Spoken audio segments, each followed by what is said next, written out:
আসসালামু আলাইকুম। চলে এলাম ছুটির দিনের শখের রান্না নিয়ে। আজ করেছিলাম ক্রিস্পি চিকেন ফ্রাই।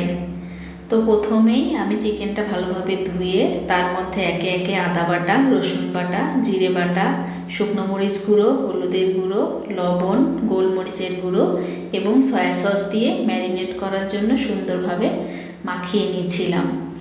সুন্দর করে মেখে এটা আমি ফ্রিজে রেখে দিয়েছিলাম প্রায় 2-3 ঘন্টা। তারপর আমি ময়দা নিয়ে নিয়েছিলাম।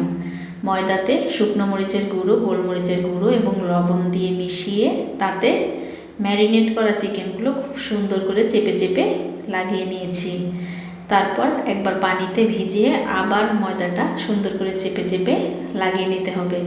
আমি সবগুলো চিকেনেই ময়দা লাগিয়ে নিয়েছি। তারপর গরম তেলে একে একে ভেজে নিতে হবে।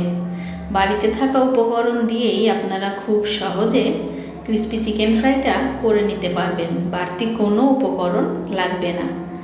ব্রাউন কালার হয়ে আসা পর্যন্ত আস্তে আস্তে ভেজে নেব। জালটা কিন্তু খুবই আস্তে দিতে হবে। কড়া জালে ভাজলে ভেতরে সুন্দরভাবে সেদ্ধ হবে না। তো ভাজতে ভাজতে যখন ব্রাউন কালার চলে আসবে তখন আমরা উঠিয়ে পরিবেশন করে নেব। সবাই অবশ্যই বাসায় চেষ্টা করবেন।